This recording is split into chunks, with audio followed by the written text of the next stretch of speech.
Al-Iman TV, sarana penyubur keimanan. Bismillahirrahmanirrahim. Assalamualaikum warahmatullahi wabarakatuh. Alhamdulillahirabbil alamin, wa bihi nasta'in ala umurid dunya waddin. Wassalatu wassalamu ala asyrafil anbiya'i wal mursalin, nabiyyina Muhammad wa ala alihi wa sahbihi ajma'in, wa man ihtada bihudah wattaba'a atharahu ila yaumiddin, amma ba'd. Kaum muslimin wal muslimat, para pemirsa yang semoga senantiasa dirahmati dan diberkahi oleh Allah Subhanahu wa taala. Alhamdulillah, kembali kita dipertemukan oleh Allah Subhanahu wa taala di pagi yang berbarokah ini untuk melanjutkan kajian kita pada pembahasan hak-hak dalam agama Islam. Dan insyaallah ta'ala pada kesempatan pagi ini kita akan membahas tentang hak-hak anak dalam Islam. Kaum muslimin wal muslimat yang semoga dirahmati oleh Allah Subhanahu wa ta'ala. Anak adalah perhiasan dunia dan termasuk nikmat dari nikmat-nikmat Allah Subhanahu wa ta'ala yang sangat banyak kepada hambanya. Allah berfirman, "Wa ma bikum min ni'matin faminallah." Tidak ada satu nikmat pun yang kalian peroleh kecuali itu datangnya dari Allah Subhanahu wa taala. Surat An-Nahl ayat 53. Dan di antara nikmat Allah Subhanahu wa taala manakala kita diberi anak. Allah Subhanahu wa taala berfirman, "Al-malu wal banun zinatul hayatid dunya."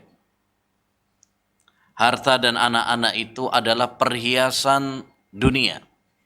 Surat Al-Kahfi ayat 46.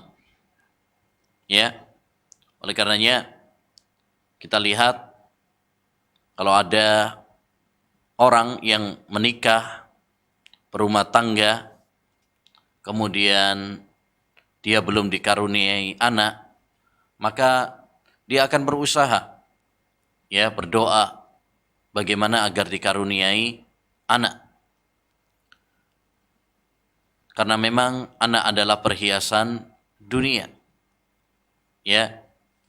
Setiap orang diberi fitrah untuk senang kepada anak. Zuyyina lin-nasi hubbus syahawati minan nisa'i wal banin.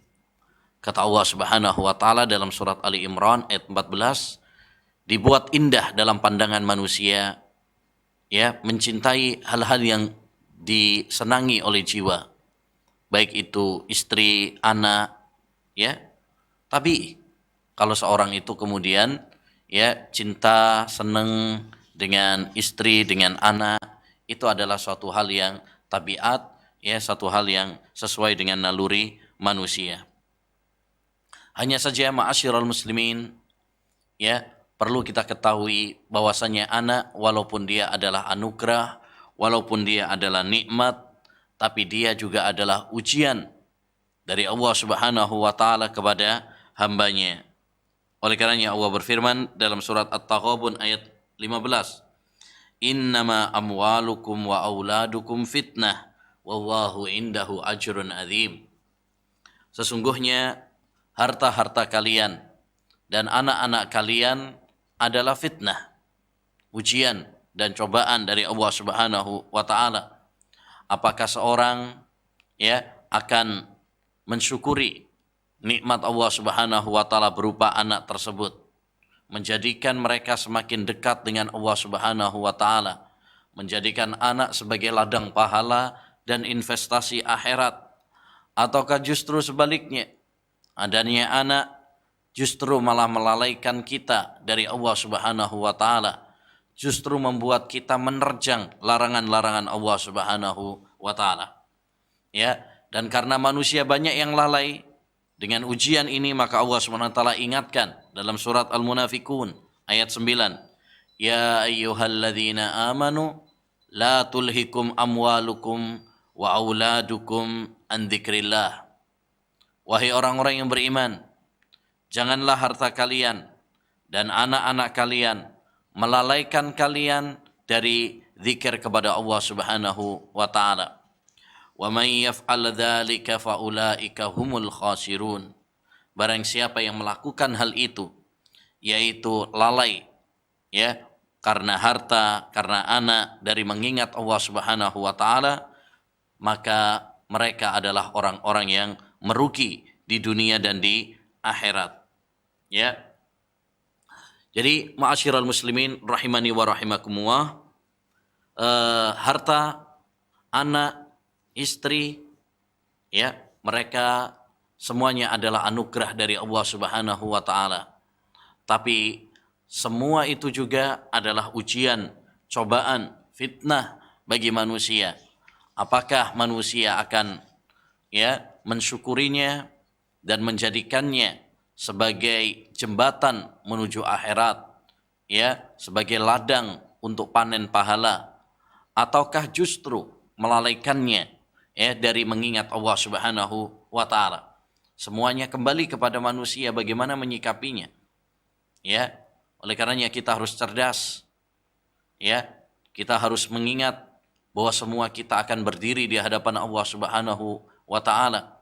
Kita akan dimintai pertanggungjawaban oleh Allah Subhanahu wa taala. Nabi sallallahu alaihi wasallam bersabda, "Kullukum ra'in wa kullukum mas'ulun an ra'iyatih." Setiap kalian adalah pemimpin dan setiap kalian akan dimintai pertanggungjawaban tentang kepemimpinan kalian. Kita ma'asyiral muslimin, sebagai ayah, sebagai orang tua dalam rumah tangga, kita adalah pemimpin. Ar-rijalu qawwamuna 'alan nisa. Laki-laki itu adalah pemimpin dalam rumah tangga. Kita akan ditanya oleh Allah Subhanahu wa taala tentang kepemimpinan ini. Apakah kita akan apakah kita melaksanakan kewajiban kita dengan sebaik-baiknya, mendidik istri dan anak-anak kita, ataukah justru kita melalaikan kewajiban kita tidak menunaikan amanat yang telah Allah Subhanahu wa taala embankan di pundak kita. Ma'asyiral muslimin wal muslimat, para pemirsa yang semoga dirahmati oleh Allah Subhanahu wa taala. Adapun hak-hak anak yang perlu kita perhatikan sebelum kita punya anak dan sesudah kita punya anak. Yang pertama, hak-hak anak sebelum mereka ada. Yang pertama adalah hendaknya bagi seorang suami atau seorang istri memilih pasangan yang saleh, yang salehah. Ini penting karena baiknya anak, kesolehan anak ditentukan juga oleh kesolehan orang tua. Bibit yang unggul akan membuahkan keunggulan. Oleh karenanya Allah Subhanahu wa taala memerintahkan kepada kita untuk menikahi wanita-wanita yang salihah. Kata Allah Subhanahu wa taala, "Fankihu ma taba lakum minan nisa." Nikahilah wanita-wanita yang thayyib, yang baik. Yakni yang baik agamanya, yang baik ibadahnya, akidahnya, akhlaknya. Demikian juga seorang wanita ketika dia mau menikah dengan seorang laki-laki, carilah laki-laki yang saleh, yang bisa membimbing kita menuju surga, yang bisa mengingatkan kita tatkala kita lalai. Nabi sallallahu alaihi wasallam bersabda, "Idza atakum man tardawna dinahu wa khuluquhu fazawwijuhu wa illa takun fitnatun fil ardi wa fasadun kabir." Apabila datang kepada kalian, wahai para wali, yang punya anak perempuan, apabila ada seorang laki-laki yang melamar anak putri kalian, dan dia baik akhlaknya, baik agamanya, akidahnya, ibadahnya, fazawwiju, nikahkan dia.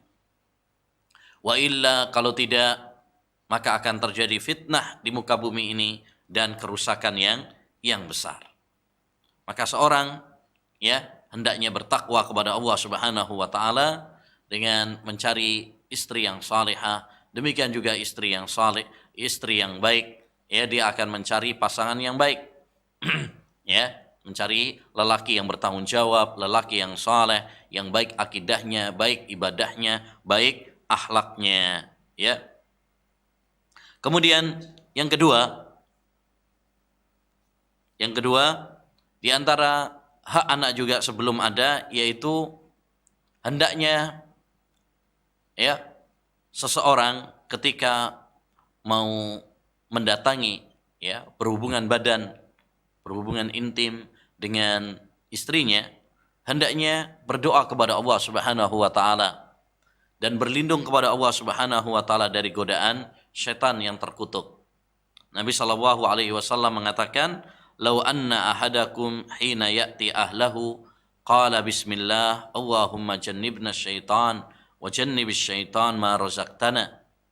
Seandainya salah seorang di antara kalian ketika dia mendatangi keluarganya, dia mengatakan ya bismillah, ya dengan nama Allah Subhanahu wa taala.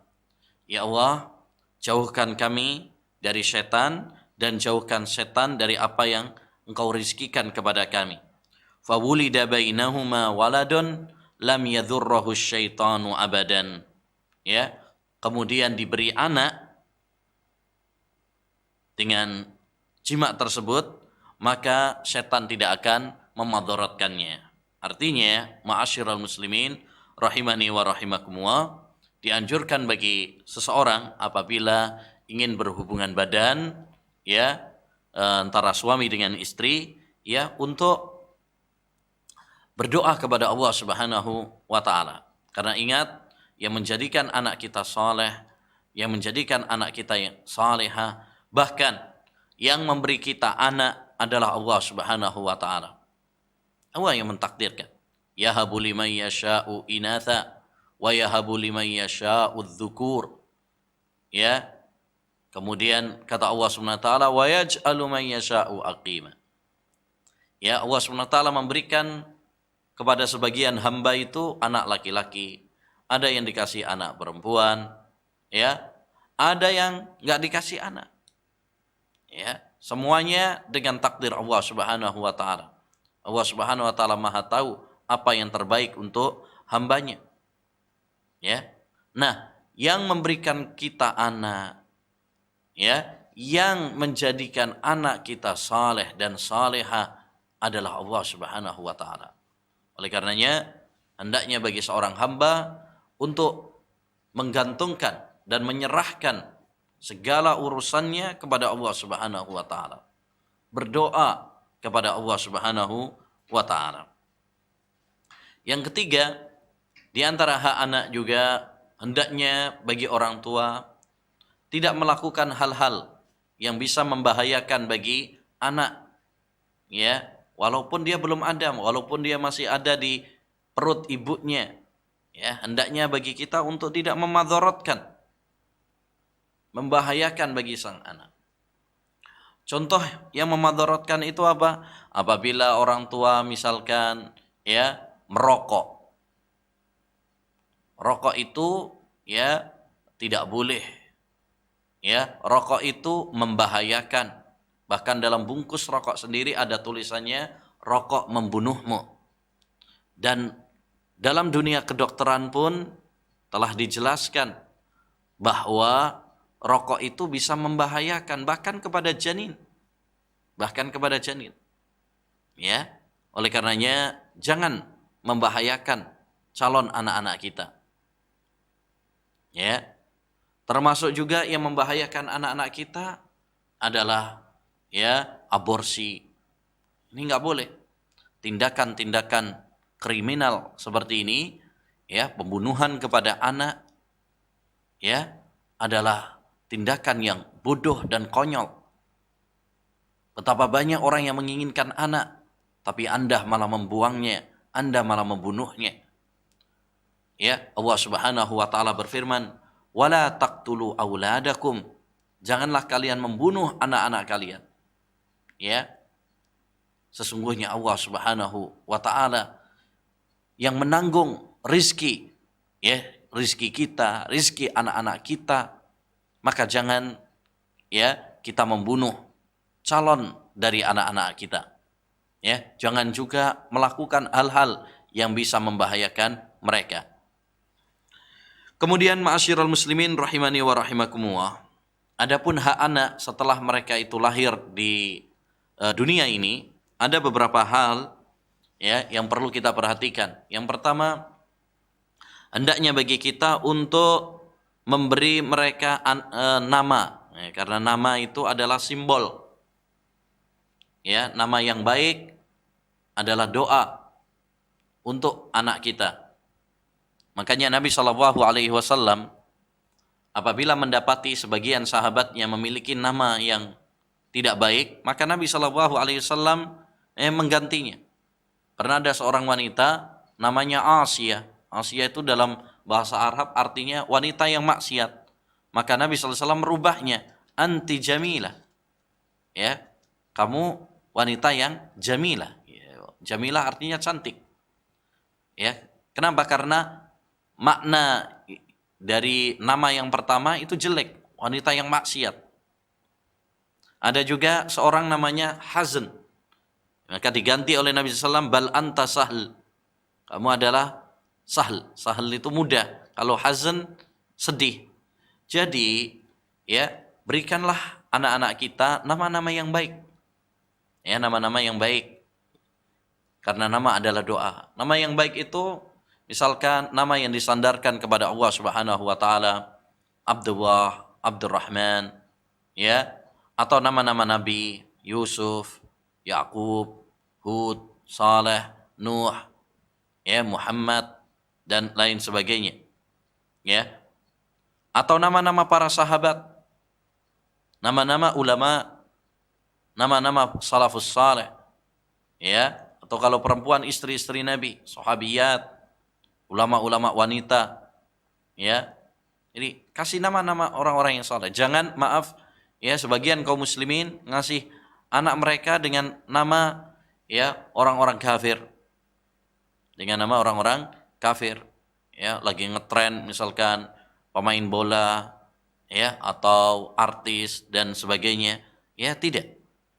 Kita hendaknya memilihkan untuk anak-anak kita nama-nama yang baik, nama-nama yang saleh, yang salihah. Karena tentu kita pingin agar anak-anak kita menjadi anak-anak yang saleh dan salihah. Ya. Yang kedua, ma'asyiral muslimin, di antara hak anak juga hendaknya kita perintahkan anak-anak kita. Kita didik dengan ibadah kepada Allah Subhanahu wa taala sedini mungkin. Kita anjurkan mereka untuk sholat ya ketika sudah berumur 7 tahun, dan kita pisah ranjang tempat tidurnya mereka. Sebagaimana kata Nabi alaihi salatu wassalam, muru auladakum bis shalah wa hum abna'u sab'in wadribuhum 'alaiha wa hum abna'u 'ashrin wa farriqu bainahum fil madhaji'. Perintahkan anak kalian salat kalau sudah berumur 7 tahun. Padahal umur 7 tahun belum balik. Tapi kita dianjurkan untuk memerintahkan anak kita salat agar dia kelak terbiasa, ya, sehingga ketika sudah wajib balik kita nggak perlu lagi repot-repot karena dia sudah terbiasa, ya. Nah, jadi perintahkan anak kalian sholat ketika mereka umur 7 tahun, dan pisahkan, wadribuhum alaiha, pukul mereka kalau mereka umur 10 tahun nggak mau sholat, ya. Kalau mereka umur 10 tahun nggak mau sholat, wa farriqu bainahum fil madhaji', dan ya pisahkan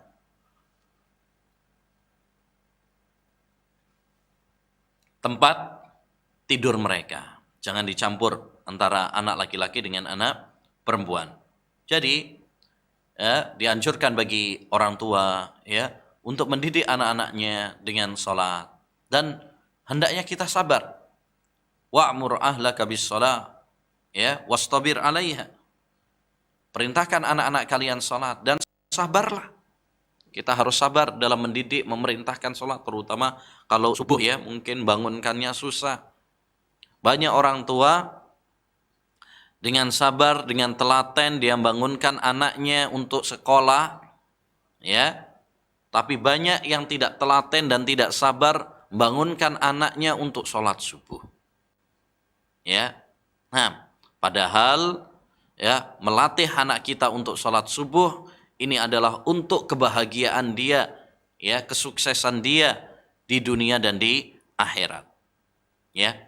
Dan di antara hak anak kita juga adalah hendaknya bagi orang tua mendidik ya anak-anak mereka dengan akidah yang benar agar mereka tumbuh menjadi pribadi-pribadi yang bertauhid, yang beriman, bertakwa dan beramal saleh.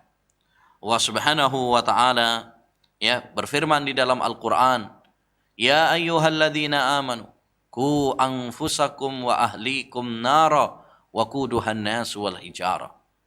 Wahai orang-orang yang beriman, ya, jaga diri kalian dan keluarga kalian dari api neraka yang bahannya adalah dari manusia dan batu-batuan. Maka kita ya hendaknya berusaha untuk ya mendidik dan membimbing ya agar anak-anak kita, keluarga kita selamat dari jilatan api neraka. Ya. Demikian juga ma'asyiral muslimin. Hendaknya kita ini penting juga ya kita sekolahkan karena anak-anak kita di ya lembaga-lembaga pendidikan, baik itu pesantren atau sekolahan yang bisa mendidik ya pendidikan agama, baik itu akidah, baik itu ibadah, baik itu akhlak, ya kita ajarkan kepada anak-anak kita taruh, kita sekolahkan mereka. Karena mungkin orang tua terbatas ilmunya atau terbatas waktunya, ya maka masukkan mereka, titipkan mereka ke sekolahan-sekolahan yang bisa mendidik. Ya, Luqman Al-Hakim menasehatkan kepada anaknya beberapa nasihat di dalam Al-Quran, bahkan dibukukan sendiri dalam Al-Quran, ya dalam surat Luqman. Tapi nasihat yang pertama, wasiat yang pertama adalah wasiat tauhid. Kata Luqman Al-Hakim, ya bunayya la tusyrik billah, inna syirka la dzulmun adzim. Wahai anakku, janganlah kamu berbuat syirik. Sesungguhnya syirik itu adalah termasuk ya kezaliman yang sangat besar. Demikian juga Yakub mewasiatkan kepada anaknya ketika akan meninggal dunia, am kuntum syuhada idh hadara Yaqub al-maut idh qala li banihi ma ta'buduna min ba'di qalu na'budu ilahaka wa ilaha abaika Ibrahim wa Ismail wa Ishaq wa Ishaq ilaha wahida wa nahnu lahu muslimun. Ya. Apakah kalian tahu ketika Yakub akan meninggal dunia, dia bertanya kepada anak-anaknya, apa yang kalian sembah setelah aku? Maka mereka mengatakan, kami beribadah kepada Tuhanmu dan Tuhan ya orang tuamu Ibrahim, Ismail, Ishak, ya ilah yang satu dan kami semuanya muslim, pasrah kepadanya. Demikian juga Nabi Muhammad SAW mengajarkan kepada ya anak-anak kecil untuk bertauhid.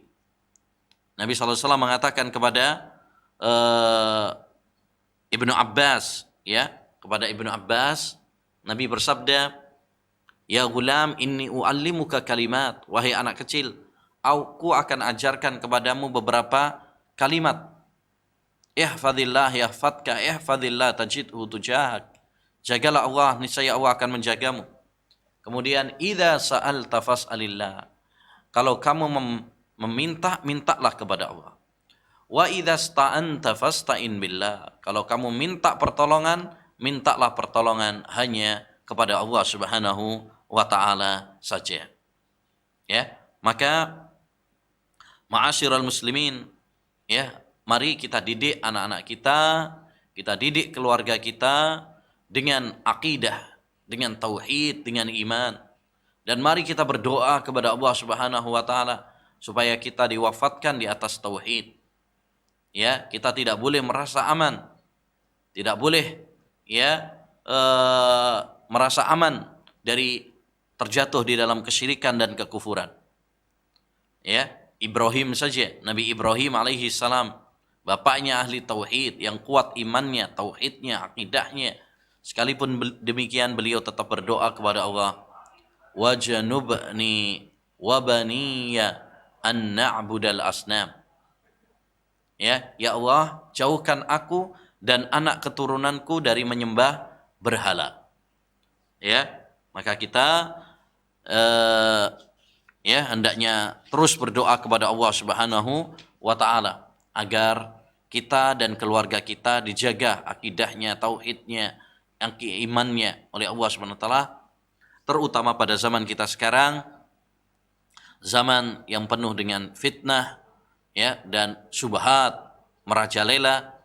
Ya, jika kita tidak menguatkan diri kita dengan iman, dengan tauhid, dengan akidah, ya, maka akan hancur dan rusak ya akidah kita.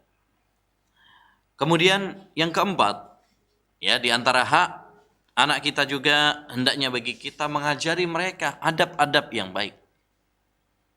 Ya, adab yang baik, adab makan, adab tidur, adab kepada orang tua, adab kepada teman, ya, adab berpakaian, adab adab bagaimana berbicara, kita ajarkan. Nabi Shallallahu Alaihi Wasallam pernah suatu saat makan bersama anak kecil, Umar bin Abi Salamah, dan tangannya ini geratelan kemana-mana. Maka Nabi Shallallahu Alaihi Wasallam mengatakan kepadanya, "Ya gulam, sammillah wa kul biyaminik wa kul mimma yali." Wahai anak kecil, ya, ucapkanlah nama Allah Subhanahu wa taala. Ya, yaitu sebelum makan bacalah bismillah. Dan makanlah dengan tangan kananmu, jangan dengan tangan kiri. Wa kul mimma yalik, dan makanlah yang terdekat denganmu. Ya. Demikian Nabi SAW mengajarkan bagaimana adab ketika makan. Makan pakai tangan kanan, baca bismillah. Ya, kita ajarkan kepada anak-anak kita. Sedini mungkin, sekecil mungkin, supaya dia tumbuh dengan adab-adab yang baik, dengan akhlak yang baik. Sekarang banyak anak-anak yang kehilangan akhlak dan adab, bahkan berani ya kurang ajar kepada orang tuanya, berkata-kata yang kasar, membentak orang tuanya. Naudzubillah min dzalik. Karena apa? Karena mereka tidak beradab dan berakhlak kepada orang tuanya. Tidak diajari adab, tidak diajari akhlak yang baik. Ya. Maka ini kewajiban bagi orang tua mengajari mereka adab yang baik. Ya. Percuma kita ya menyekolahkan anak kita tinggi-tinggi, ya, belajar bahkan mungkin sampai ke luar negeri, tapi mereka tidak memiliki akhlak dan adab ya dalam kehidupan ini. Demikian juga ma'asyiral muslimin rahimani wa rahimakumullah, di antara adab ya yang di antara hak anak, yaitu hendaknya bagi orang tua ya untuk berbuat adil kepada anak-anaknya. Allah Subhanahu wa taala berfirman, "Yusikumullahu fi auladikum." Allah mewasiatkan ya kepada kalian tentang anak-anak kalian. Artinya Allah sudah berpesan kepada kita agar kita berbuat baik kepada anak-anak kita, ya, berbuat adil kepada anak-anak kita. Dan ini ditegaskan oleh Nabi Shallallahu Alaihi Wasallam, "I'dilu baina auladikum." Berbuat adillah kalian pada anak-anak kalian. Jangan kita curang, jangan kita zalim, jangan kita pilih kasih terhadap anak-anak kita. Karena pilih kasih atau tidak adil kepada anak menjadikan anak-anak tumbuh ya dalam saling bermusuhan antara satu dengan yang lainnya. Kemudian Di antara hak anak juga adalah hendaknya bagi kita sebagai orang tua menafkahi mereka dengan nafkah yang halal, bukan dengan nafkah yang haram. Ya, jangan sampai memasukkan ke mulut mereka ya makanan-makanan, minuman-minuman atau pakaian dari hasil yang haram. Ya. Ingat, kita mencari nafkah itu adalah ibadah. Ya, itu ibadah kita. Ya, jangan sampai kita dalam beribadah kepada Allah Subhanahu wa taala ini justru malah menerjang ya batas-batas yang telah digariskan oleh Allah Subhanahu wa taala. Kullu lahmin nabata minal haram fannaru aula bihi. Setiap daging yang tumbuh dari keharaman, maka neraka ya lebih utama baginya. Ya. Yang terakhir di antara hak anak kita adalah hendaknya bagi orang tua untuk ya menitipkan masa depan mereka kepada Allah Subhanahu wa taala dengan takwa, dengan iman kepada Allah Subhanahu wa taala. Ya. Sekarang banyak orang khawatir tentang masa depan anak-anak mereka. Ya, bahkan diasuransikan untuk anak mereka. Ya, asuransi pendidikan, asuransi rumah, ya, mobil dan sebagainya diasuransikan, bahkan anak pun diasuransikan. Ya, tapi kita hendaknya tawakal kepada Allah Subhanahu wa taala. Kalau kita ini beriman dan bertakwa kepada Allah Subhanahu wa taala, maka yakinlah Allah Subhanahu wa taala tidak akan menyia-nyiakan kita semuanya.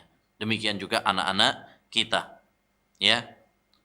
Allah Subhanahu wa taala pernah menceritakan ya dalam surat Al-Kahfi ayat 82 dalam kisah Nabi Khidir dan Nabi Musa, bahwasanya Nabi Khidir pernah sama Nabi Musa singgah di suatu desa tapi tidak dijamu.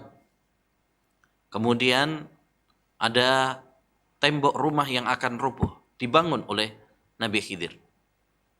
Nabi Musa mengatakan, ngapain kita nggak dijamu, malah engkau membangunnya. Ya. Lalu kata Nabi Khidir, wa ammal jidaru fakana lihulamaini yatimaini fil Madinah. Ya. Adapun dinding itu, kenapa aku membangunnya?